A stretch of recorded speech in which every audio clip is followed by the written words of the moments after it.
Très heureux de modérer cette table ronde. Donc, studio et agence partenaires de la transition numérique des musées. On va donc on va partir de collaborations concrètes entre des studios, des agences et des musées dans le domaine du numérique. Partir d'expériences concrètes. Ce sera également l'occasion d'entendre les prestataires dans ce domaine du numérique, les fameux DSP qu'on a pu identifier ce matin avec cet acronyme. Donc, il s'agira, moi, aujourd'hui, de détailler les projets concrets qui ont été réalisés par les intervenantes de la table ronde, que je remercie pour leur participation, que de discuter finalement des conditions de cette collaboration, des opportunités de telle collaboration, peut-être des difficultés ou des écueils qui se posent dans le cadre de ces collaborations. Donc une table ronde et une discussion qui se voudra très concrète, hands-on, autour de ces projets et de ces collaborations. Donc je vais rapidement présenter nos intervenantes. D'une part, Laura Nieder, artiste et cofondatrice de Int Studio à Lausanne. On a une sorte de tradition est arrivée ce matin avec la première table ronde, avec des applaudissements pour chaque intervenant. Je vous propose qu'on continue. Voilà, pour Laura Nieder, bienvenue et merci. Laura Nieder qui a travaillé avec Manuel Sigrist, qui est responsable numérique et innovation à Photo Élysée. Bienvenue et merci Manuel. Donc, ils forment le premier binôme, vous l'aurez compris, 2 binômes de collaboration effective, studio, musée avec nous. Et puis le deuxième binôme avec Olivier Reutenauer, qui est cofondateur et associé gérant de Digital Kingdom à Vevey. Salut Olivier, merci. Et qui travaille depuis de nombreuses années, on y reviendra, avec Nicolas Godino, qui est responsable des contenus et conservateur des sciences de la nature à l'Alimentarium à Vevey. Bienvenue et merci. Donc, présentation très brève. Pour commencer, je vous propose de vous présenter un peu plus en détail, si vous le souhaitez, disons, donner des informations un peu plus complètes, et puis surtout dire 2 mots de ces collaborations, peut-être de votre rencontre initiale. Comment est-ce que c'est parti, autour de quel projet, initiative vous vous êtes retrouvés, et puis de donner un petit avant-goût des projets sur lesquels vous avez travaillé. Laura, tu veux commencer ?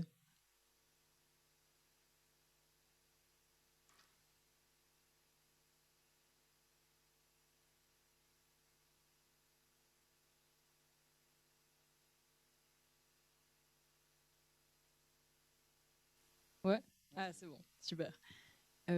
Alors, pour commencer, je vais juste dire 2 mots sur InStudio.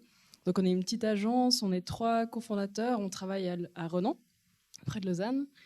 On est actif dans le domaine depuis plus de 8 ans. Donc, on met en valeur le patrimoine culturel de différentes manières. Donc, ça peut se présenter sous forme de plateforme web ou alors sous forme d'installations plutôt tangibles ou de scénographies qui vont se faire dans les musées eux-mêmes. Nos principaux partenaires, c'est des institutions comme des musées, ou alors on travaille aussi pour la mise en valeur de recherches scientifiques, par exemple avec l'EPFL ou l'UNIL.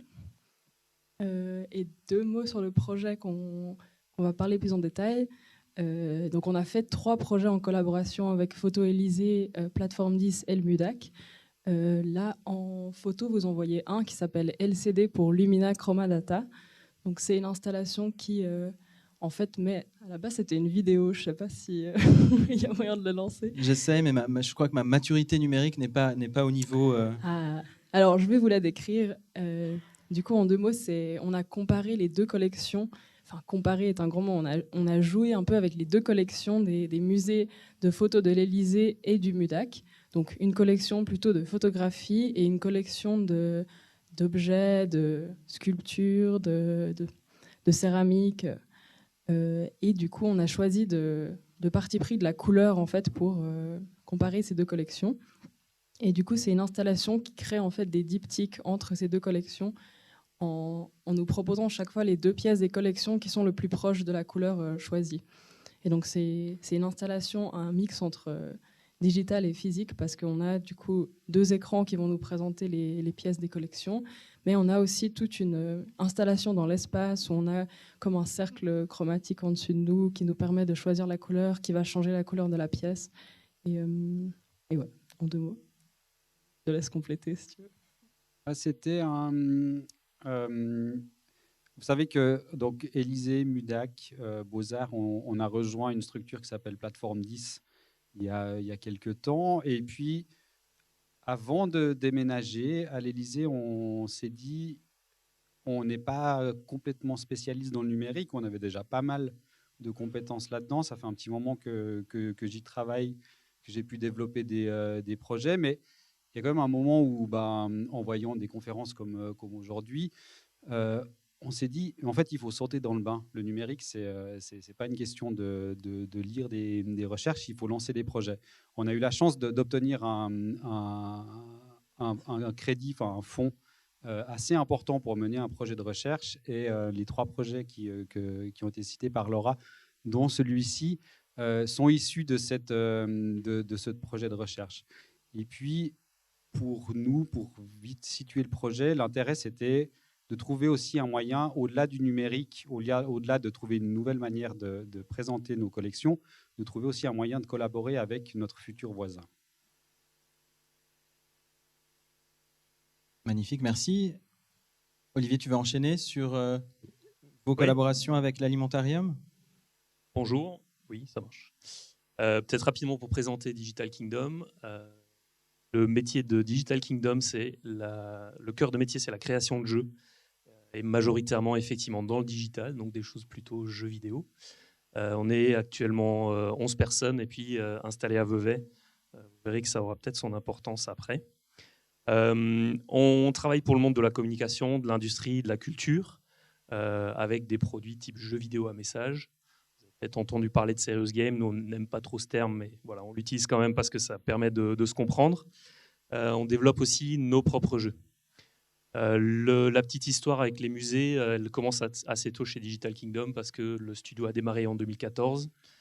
Donc elle commence assez tôt avec les musées, mais aussi assez tôt avec l'Alimentarium, dans la mesure où notre premier projet en 2014 était un jeu dans le cadre du musée de l'Alimentarium, thématique du lait. Les musées, historiquement aussi, étaient les premiers à aller chercher concrètement des solutions jeux pour les contenus muséaux, et à ce titre-là, étaient assez précurseurs dans l'utilisation du jeu. Voilà, un peu dans l'histoire, l'utilisation des Serious Games. Encore rapidement par rapport à Digital Kingdom, on crée des projets sur mesure.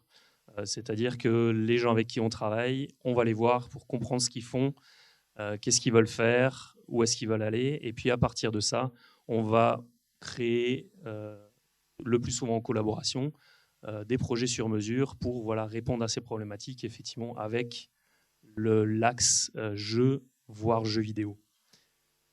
Ça nous permet aussi d'être très adaptés aux environnements des gens avec qui on travaille, de nos clients. Bien sûr, les musées, c'est un environnement particulier, c'est des contraintes particulières, etc. Mais on pourra peut-être développer ça un petit peu après.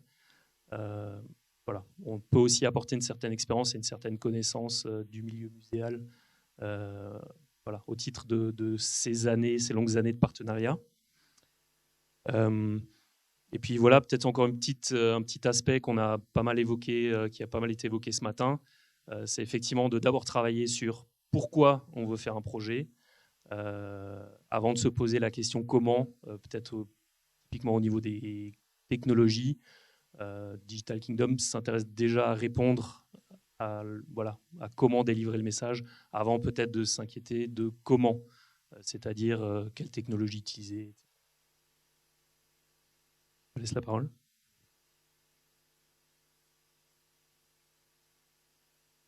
Voilà un exemple, je peux en parler.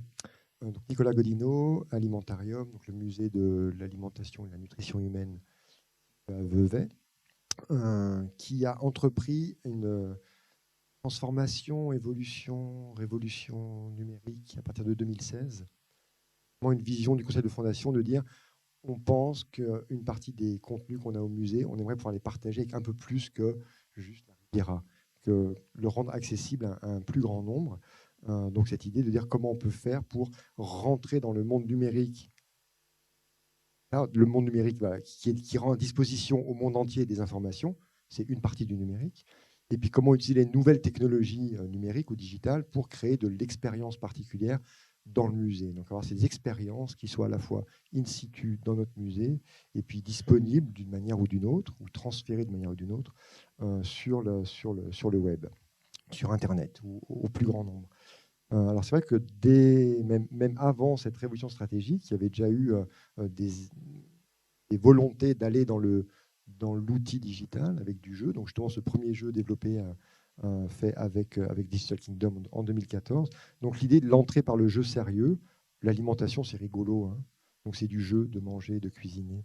Ça c'est du jeu, on apprend par le jeu. Le jeu a toujours fait partie vraiment de l'essence de l'alimentarium. Donc là on rentrait dans le jeu numérique. Premier partenariat, collaboration avec Digital Kingdom. Alors effectivement, quand Olivier dit que c'est sur demande avec le partenaire, il y a eu un gros travail qui a été fait par Digital Kingdom pour notre musée, qui n'avait grosso modo, on pourrait penser rien à voir avec le jeu, c'est le développement de toutes nos bornes digitales. Donc l'interface digitale qu'on a mis en place dans le musée, on l'a fait en collaboration avec cette jeune entreprise. On s'est dit, on a envie de miser sur eux pour être gestionnaire à la fois de notre interface numérique digitale dans le musée et aussi de continuer à collaborer avec eux dans des créations de nouveaux contenus, notamment des jeux sérieux, des serious games, des je ne sais pas trop quoi, des choses où il y a eu de l'action, de la réaction, on s'amuse et l'air de rien, on apprend plein de trucs. Et là, vous avez un exemple donc d'une collaboration, d'un projet récent. Tu veux en dire deux mots, Olivier ? Effectivement, j'avais un peu oublié qu'il y avait cette slide derrière. Je vous ai parlé de projets sur mesure. Là, vous avez un exemple parmi X, le champ des possibles. Enfin, on est dans des métiers créatifs. Donc, le champ des possibles est extrêmement vaste. Donc là, vous avez un exemple parmi X exemples. Voilà, pour dire en termes effectivement de sujets abordés, de graphisme, de jeux, de messages, de mise en œuvre technologique, etc. Le champ des possibles est infini. Donc voilà, c'est peut-être un peu réducteur de montrer juste quelques images là d'un jeu, un peu de collection sur le jardin du musée, mais ça donne voilà, peut-être une première idée. Après, si vous voulez voir plus, on peut discuter ensemble ou vous allez voir sur notre site pour voilà, peut-être avoir une petite idée de ce que ça veut dire sur mesure pour différents domaines. Dans les discussions qu'on a eues de préparation, il y avait cette idée de confiance qui est venue et revenue. C'est-à-dire que là, on a deux exemples de collaboration qui sont des collaborations, des success stories en un sens, hein, des réussites. La preuve, ça continue. Et dans les raisons de ces réussites ou dans les paramètres qui vous semblaient fondamentaux, il y avait cette idée de la confiance, enfin, de la construction d'un lien de confiance entre le musée et les prestataires. Est-ce que vous pouvez nous en dire un peu plus de comment est-ce qu'on l'a construit, cette confiance, dans un domaine où on ne sait pas nécessairement ce qu'on va chercher chez ces prestataires, surtout sur des projets créatifs qui peuvent être très, très ouverts dans le domaine du numérique. C'est le cas pour les deux projets qui ont été montrés. Donc, comment se construit cette confiance avec les prestataires, mais aussi pour les prestataires face au musée ? Je vous laisse prendre la parole et rebondir comme vous le souhaitez. Je ne sais pas qui veut se lancer. Alors moi, je peux y aller. Je vais déjà commencer. Effectivement, la confiance, pour nous, c'est important parce qu'en fait, on est en train de rentrer dans un métier qu'on ne connaît pas. On est complètement novice, on vient du monde muséal, c'est un métier qu'on sait maîtriser, qu'on espère arriver à peu près à maîtriser correctement. Et c'est tout un nouveau champ auquel on doit se référer. Il va falloir qu'on apprenne, parce qu'on n'est pas des grosses structures, on n'a pas forcément on va pas tout déléguer, donc il va falloir qu'on intègre une partie des compétences et des connaissances. Et cette intégration, elle doit se faire avec le temps et ça nécessite une co-construction. Donc que les prestataires apprennent à nous connaître et que nous apprenons à connaître les prestataires dans leur discours, mais aussi ce qu'on peut développer, comprendre ne serait-ce qu'un petit peu le numérique. Là, on n'est que sur le jeu, il y a tout le reste du web et de compagnie. Donc ça nécessite vraiment d'avoir cette confiance-là pour qu'on puisse co-apprendre. Et pour nous, c'est important d'avoir une relation qui puisse être de proximité, donc on puisse échanger souvent, rapidement, de manière assez ouverte. Donc on n'est pas avec une grosse structure sur laquelle on est le Xème projet Ça, c'est une vision personnelle. Le fait qu'on soit un projet important pour une structure, c'est important pour eux, c'est important pour nous, pour créer cette relation-là. On n'est pas le Xème projet, même si ça pourrait être très efficace. Et là, d'avoir travaillé avec une jeune structure à l'époque, je pense que c'était vraiment très formateur pour créer cette relation de confiance, voir ce qui marchait, ce qui ne marchait pas, être transparent dans les deux sens. Ils ont appris les musées, nous avons appris leur métier. On a fait d'autres essais avec d'autres entreprises où ça n'a pas marché, il n'y a pas eu la confiance en arrêt. Voilà, donc pour moi, c'est important. Ouais. On peut peut-être continuer sur ce thème. Une chose, en tout cas pour le musée, qui est très importante, c'est d'apprendre à se laisser remettre en question. Et souvent, on arrive avec une commande et puis un scénario, et puis on veut que l'installation soit comme ça. Et puis en fait, le studio arrive en disant peut-être que si on partait un petit peu à gauche ou à droite, ou dans cette piste-là, ça irait mieux, ou en tout cas, le projet il pourrait arriver à terme. Et c'est de se laisser remettre en question. Et aussi parfois de dire au studio, vous nous avez remis en question, mais comment est-ce qu'on fait ensuite pour pouvoir aller jusqu'au bout de votre idée, puisque vous allez arriver avec quelque chose qu'on ne sait pas faire. Je voulais ajouter quelque chose. Je voulais dire en fait que ça rebondit un peu sur ce que tu dis, Manu, mais je pense que pour que les projets soient des succès, il faut impliquer les designers et les développeurs très tôt dans le processus. Parce que voilà, nous, on a besoin du musée, de l'expertise du musée, de son savoir-faire, de son équipe pour pouvoir mettre sur pied une expérience qui vaut la peine et qui est juste et qui n'est pas juste un effet wow, entre guillemets, ce qu'on évite au maximum. Et du côté de l'institution, elle a besoin aussi d'avoir le regard du designer, du développeur pour savoir ce qui va être pertinent, et dans quelle direction il faut aller, qu'est-ce qui est possible ou pas. Dans le cadre de ces projets qu'on a vus, est-ce que ça a été le cas? Vous avez été impliqué très tôt? C'était possible pour les musées d'impliquer ces prestataires très tôt?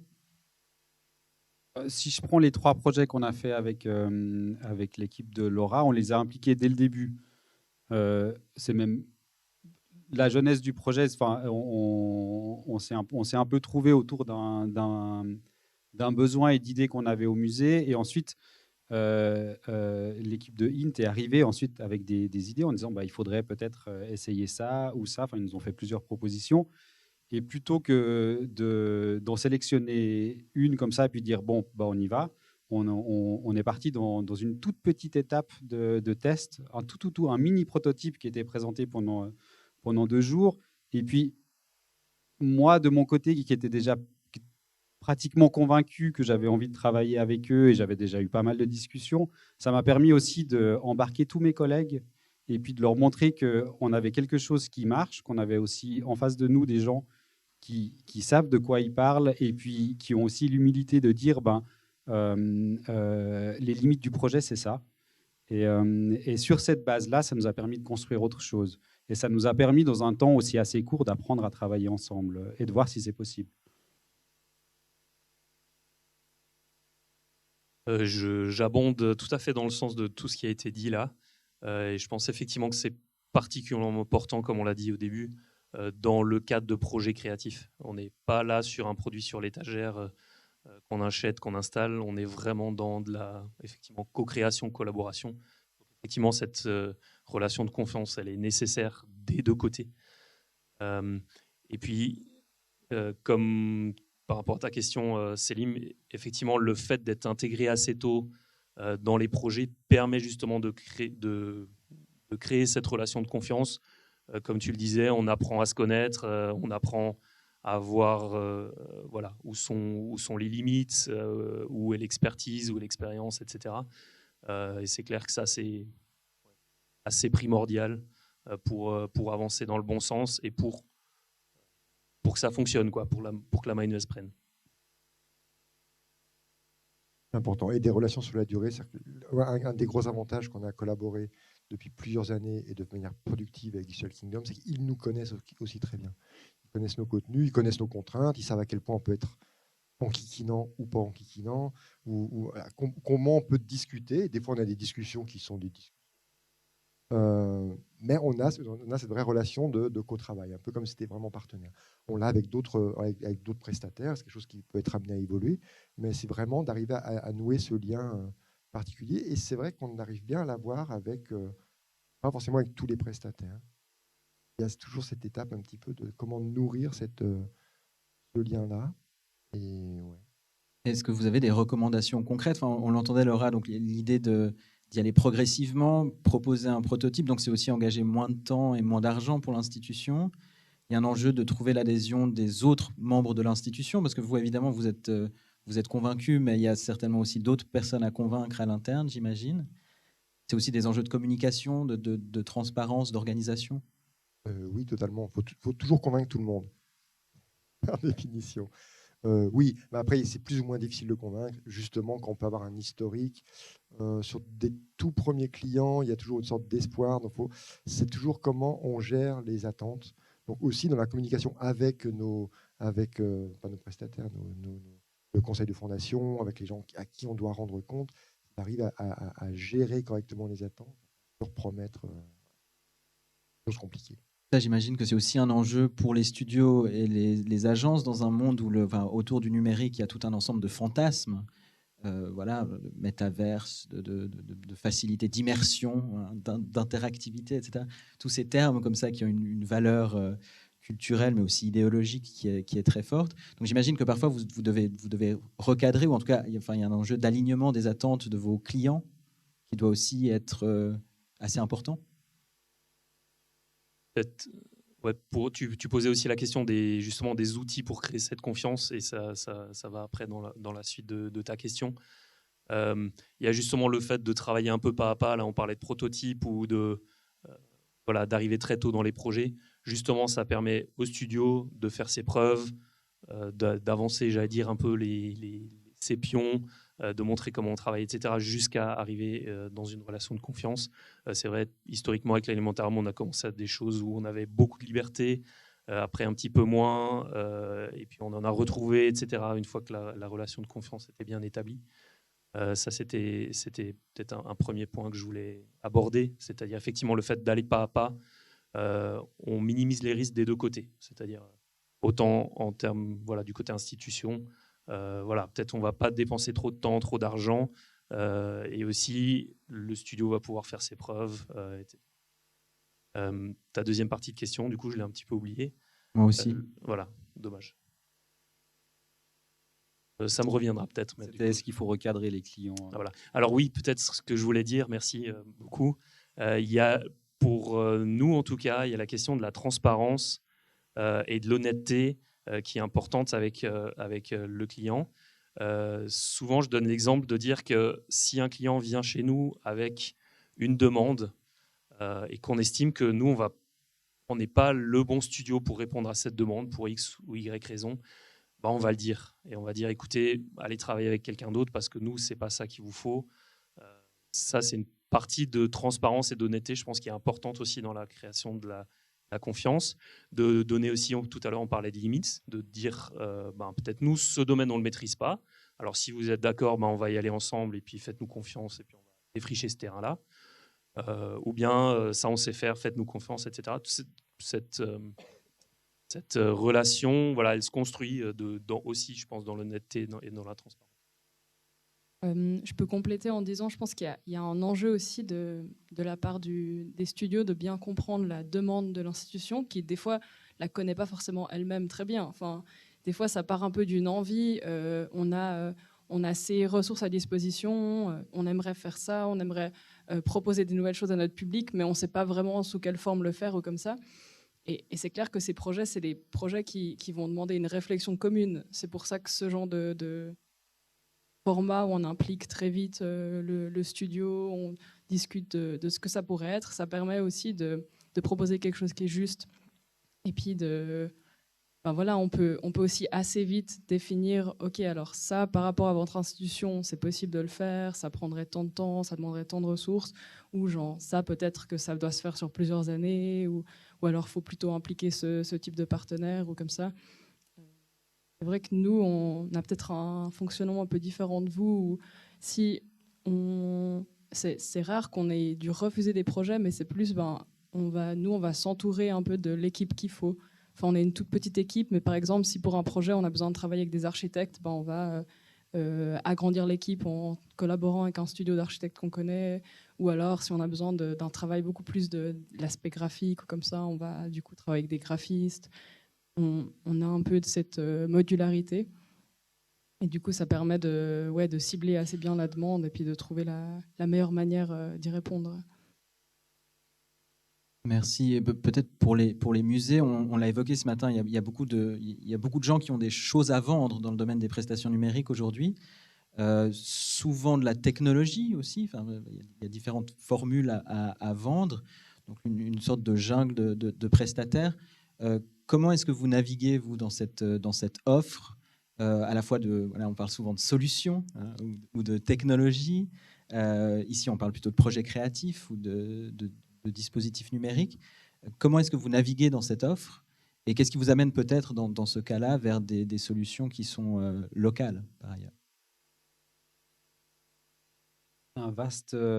C'est une science. Non, c'est vrai on reçoit tous les jours des sollicitations de développeurs qui ont une solution qui est prête à l'emploi, qui fonctionne. Certaines fonctionnent très bien, hein. Mais la question, c'est de savoir exactement, d'être en mesure de savoir de quoi on a besoin et d'être en mesure d'être capable d'apprendre sur ces technologies et d'être capable de les intégrer assez rapidement dans l'environnement du musée. Et en fait, ça rejoint un petit peu ce qui a été dit dans la première conférence en début d'après-midi, la question de la littératie, en fait. Pourquoi, en fait, on finit aussi par se tourner vers des prestataires locaux et puis sur des projets sur mesure, c'est parce qu'en fait, ça va nous permettre aussi d'explorer un champ qui est beaucoup plus large. D'une part, ça nous permet d'arriver sur un projet qui correspond un peu plus à ce dont on avait envie, ou en tout cas à la petite idée qui était au fond de notre cerveau, mais qu'on n'avait pas encore vraiment verbalisée. Et puis, ça nous permet aussi d'explorer des pistes avec le prestataire. Alors que lorsqu'on est face à un développeur, ça va être, par exemple, pour un outil, pour un besoin très précis, un système de newsletter. On ne va pas aller chercher une agence qui va nous redévelopper un outil de newsletter. Il y a bien assez d'outils et puis la fonction, elle est identifiée. Mais de pouvoir apprendre avec le studio, c'est ce qui va permettre ensuite de faire un transfert de connaissances dans le musée et permettre au musée d'être aussi en mesure de rebondir sur des projets et d'initier ou des nouveaux projets ou aussi de prendre du recul par rapport à ces projets et de savoir tirer la prise de certains projets à un certain moment. Et ça, je pense que c'est aussi assez important de qualifier la durée de vie d'un projet. Alors, je suis tout à fait d'accord avec ce que vous dites. Il y a exactement ça, le literacy dans le musée. Donc, on apprend un nouveau métier, des nouveaux savoir-faire. Et il faut avoir cette vue critique. Donc, on a effectivement beaucoup de gens qui viennent nous voir avec des solutions, être à même de pouvoir juger, séparer le bon grain de l'ivraie. Avec un peu d'expérience, on commence un petit peu à savoir ou savoir poser des questions qui pourraient amener des réponses discriminantes. Donc il y a vraiment cette idée d'arriver à apprendre ce nouveau métier, parce que c'est réellement un nouveau métier, des nouveaux outils, avec beaucoup de prestataires. Et effectivement, on est sur un marché qui n'est pas encore mûr comme la bureautique. On est sur des choses qui évoluent vraiment très rapidement. Il y a beaucoup de prestataires qui sont amenés, voire dans les 5 ans qui viennent, à disparaître dans 2 ans. Des technologies qui sont peut-être que du fluff, de la poudre aux yeux, d'autres qui sont plus sérieuses. C'est vrai que ça nécessite de prendre un peu de prudence, tout en étant courageux et s'engager dans des nouvelles voies. Donc,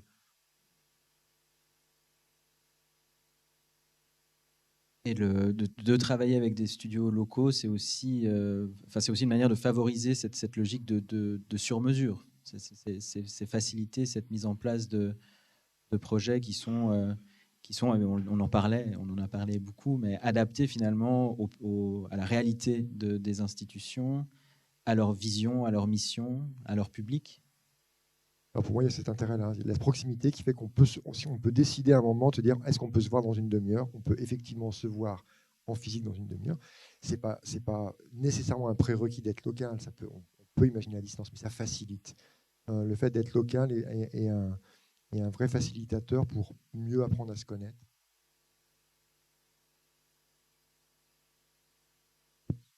Je vois que le temps file. Peut-être un dernier point. Vous avez évoqué la question de la durée de vie de ces projets, numériques, ce qui pose aussi la question des enjeux de durabilité de ces projets, de ces installations. Je me demandais si cette question de la durabilité, elle apparaissait dans vos discussions, dans ces collaborations, dans les échanges que vous avez avec des studios, avec des prestataires externes. Typiquement, avec les exemples qu'on a vus là, quelle est la durée de vie de ces installations? Comment est-ce que vous pensez leur cycle de vie? Est-ce que vous envisagez un usage ou une utilité au terme de leur cycle d'exploitation en musée? Alors, au bout d'un moment, on ne va plus les avoir, et puis après, on les ressortira en format vintage. Voilà, c'était ça les musées d'il y a 50 ans. Rétro game. Voilà, rétro gaming avec nos jeux qu'on a fait il y a 10 ans. C'est une vraie question, effectivement, parce que on développe, c'est un investissement, on aimerait pouvoir que ce soit utilisé. Au bout d'un moment, le public se rend compte que ça peut faire un peu vieillot, les technologies avancent vite. Donc, quand est-ce que ça n'a plus de raison d'être? Parce qu'à chaque fois, il y a quand même un coût. Il faut qu'il soit présent sur les réseaux, ça nécessite de la maintenance. Mais donc, il y a tout un coût qui n'est pas nécessaire, un coût financier et un coût énergétique, effectivement. Donc, c'est une réflexion qu'on a, qu'il faut amener plus loin. Je pense quand on a commencé à travailler ensemble, on n'avait pas défini de durée de vie de l'installation. On avait plus ou moins une durée d'exposition, enfin de présentation des projets. Et c'est peut-être aujourd'hui, avec le recul, une chose que j'inclurais maintenant dans le brief quand je vais voir un studio, c'est de dire, voilà, on va travailler ensemble. Est-ce qu'on peut imaginer que ce projet, dans 5 ans, s'arrête? Je pense que c'est important, quand on définit justement les ressources à disposition et tout, de savoir un peu le temps qu'on envisage. Parce que si on travaille sur une expo qui a une durée de vie de 3 mois ou de 10 ans, c'est pas du tout la même manière dont on va travailler. Enfin, c'est clair que si on est sur quelque chose de court terme, entre guillemets, on peut aussi se permettre de faire des choses un peu plus risquées, d'être un peu plus dans l'expérimentation. Si on se lance dans un processus plus long terme, on va peut-être avoir une réflexion plus lente de quelle technologie on utilise pour être sûr qu'elle puisse s'adapter, rester à jour et tout. Enfin, c'est clair que c'est pas la même réflexion, la même manière de travailler. Alors, ce sera l'ultime, ce sera le mot de la fin, Nicolas. Là-bas, alors peut-être pas celui-là. Non, juste, là, on crée le patrimoine du futur. Donc la question, c'est aussi, est-ce que ça, c'est pas du patrimoine qu'on est en train de créer? Donc, est-ce qu'on veut le rendre obsolète ou est-ce quelque chose qu'on veut pouvoir archiver d'une manière ou d'une autre, rendre disponible aux générations futures d'une manière ou d'une autre? Donc, je me posais cette question-là. C'est des créations, ce qu'on est en train de faire ensemble. Est-ce qu'on a envie de les rendre plus disponibles à plus personne dans 5 ans? Non, mais on va engager des conservateurs pour ça.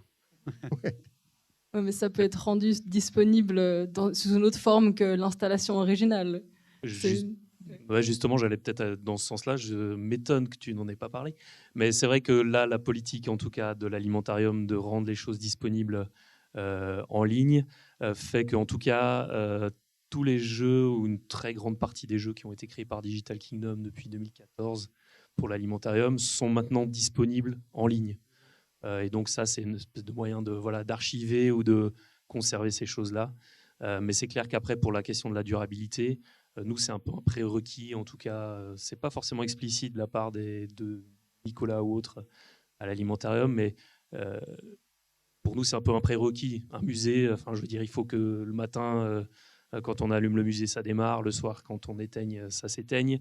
Et que ça dure 2, 3, 4 ans. Alors effectivement, modulo le fait que ce soit une expo temporaire ou permanente. Mais voilà, c'est un peu un prérequis. Après, effectivement, sur le côté durable, maintenant, on commence aussi à se poser des questions en termes de techno, de consommation d'énergie, etc. Voilà. Merci infiniment pour cette discussion, ces échanges riches. Merci. On parlait de trouver des prestataires. Comment faire pour trouver des prestataires? C'est aussi des ressources que Museum Extended nous offre avec sa plateforme en ligne. Voilà, on va s'arrêter là. Merci beaucoup.